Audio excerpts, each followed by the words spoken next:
Good evening and welcome to Inside a Different Box, Out the Box podcast here as we've got a wet sight of seagulls on front, on top of all the covers down below us. The members Q&A with President Peter Wanless has just finished and sorry, I've had a decent day here. My name's Harry Everett. I'm joined by the whole Somerset media team and Sam Dallin from the commentary box, of course. It's been an Overton battle today. I'm going to go straight to that. Jamie Overton has smashed a window pane in the sight screen. Should I go to a cameraman first? Let's have Alex or Sachin. Which one of you two had the best view for the Jamie Overton 6? Can you give us I think perspective? I had the best view of Jamie Overton smashing the window, and I'm pretty sure that none of the people who were sitting in that pavilion dared to sit on it after that ball was bowled. So, he came back to Taunton and he's gone back getting a sort of scary figure in the Colin Atkinson pavilion, might I say. Yeah, I went over and had a chat with a few of the fans and they wanted a picture with Jamie when he came out after the game was going to be called off. Jamie came out and got a picture with him and a bit of a laugh, but he batted very well. Alex, you were also on the camera. You'd have seen square of the wicket. You'd have seen some of his pull shots, some of his aggressive shots down the ground.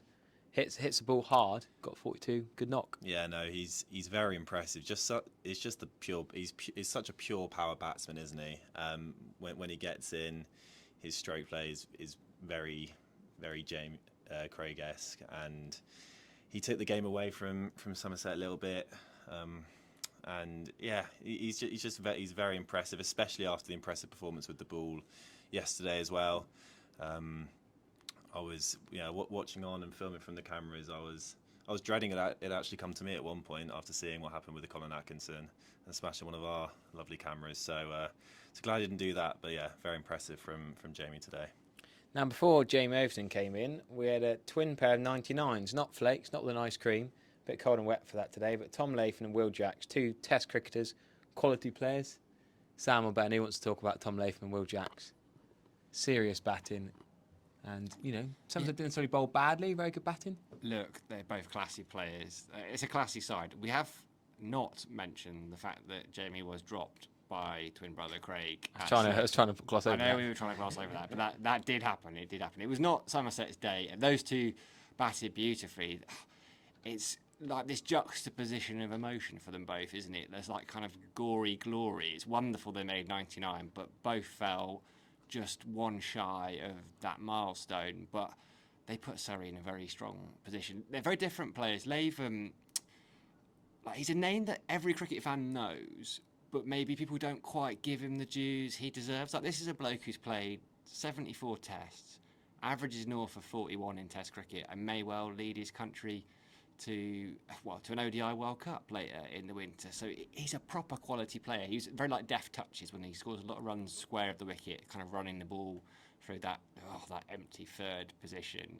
He didn't look like getting out. The rain sort of did for him. We had a little bit of a shower. They went off for 10 minutes. He came back and tried to cut a ball from Shoaib Bashir that was a little bit too close to his body, and Craig actually at the third juggle held on, and Jax is like completely different. He is hard hitting, scores a lot of his runs through the covers down the ground, but his best shot actually was off Matt Henry. Like, Henry is probably the best county bowler around at the moment. Picked up 6 for, dropped slightly short, and Jack's pulled in for 6. Like, he'll be in England sides again very soon, and when he does, I think he might become unstoppable. But yeah, it was the day of a side you think, this team might well go on and win the county championship. Was it 198 in the lead with a couple of days left? So ominous for Somerset. I think, to be honest, they won't have been too disappointed that the rain came because it was pretty gloomy. The floodlights were on. Yeah, there were a few jigs in the press box when after each cover come on, each celebration. Yeah, that flat 6 from Will Jacks was some shot and seriously well fielded by the Surrey guys in the dugout down there. But Ben, back to Latham, he did edge Casey Aldridge's second ball of the day. He was on 78 at the time, it's about 11:30, and then Casey come off injured. How big of a blow is that going to be? Not just for this match. Casey Aldridge bowled 9.4 overs in the match. Out of this match, realistically, the side strain and the One Day Cup coming up, he's been such a talented, improving player this year, key part of the side, and with Lewis Crosby not in this game, what we can do without Casey Aldridge. Yeah, we had moments, didn't we, I think, with the ball. I think there were several plays and misses, and Somerset really needed a streaky day where all the catches went to hand, all the plays and misses found the edge to get back into the game. and it just didn't happen. Surrey, as we've mentioned, batted very well and have batted Somerset into a really tricky position now going into days 3 and 4.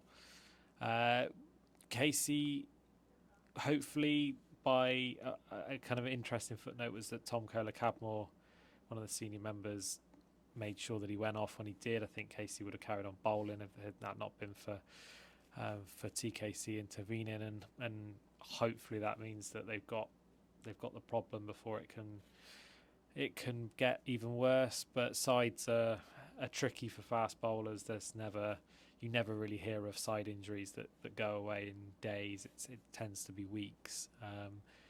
So very disappointing, because I think you were looking at Casey as one of the key members of quite quickly he's become a key member of the county championship 11, and was unlikely to get called up for the 100. So would have been a good opportunity for him, both with the bat and ball, to put a real stamp on a tournament that they'd have probably played every game in. I mean, we love Craig Overton here. We love how he wears his heart on his sleeve, how passionate and emotional he's full of emotion and passion, but sometimes that goes too far. Yesterday it was announced as a new riser, the Sunrisers Eastern Cape, the South African T20 team that Van der Merwe and Tom Abel, of course, play for in January. But he's buzzing from that. He's playing against Jamie Overton. Ben, you've worked with him a lot. We don't want to calm Craig Overton down, but sometimes when it's not going his way, he bowls worse and worse because he gets more angry and more passionate in some ways, and he goes for over 100 and gives them 5 no balls, gives them the through scoring shots, when actually did also bowl some jaffers. Yeah, I really don't think he actually bowled that bad. No. I think that it was, you will look at those figures and, on the outside, if you weren't watching, you'd think he bowled poorly. But, he's always going to be aggressive. He's always going to challenge both. He's going to bowl it back of the lanes and try and challenge batters on all sides of the wicket. He's never going to try and bowl dry. And it just didn't happen for him. I mean, he must have beat, I think at the stats, we beat about 15 times. We looked at the stats earlier. So, well, not to say that Matt Henry didn't bowl beautifully, but he managed to find the edge a lot, and Craig on this occasion didn't. So wouldn't be too concerned if I was a Somerset fan. Yes, he's he's a passionate character, isn't he? And sometimes that fast bowlers are going to be like that. But I wouldn't say he bowled particularly poorly. He was trying to take wickets for Somerset, and I'd quite happy to see him giving it his all like that. Cool. So one other stat, you have to go back to 1973 in Test cricket in Karachi, filling individual innings with 2 individual 99s, Majid Khan and Mushtaq Mohammed. Ridiculous. I can't get over 2 on 99. One with the rain break, you could possibly argue got Tom Latham. Any other words on that? Anything else from Alex, Satchel, Sam?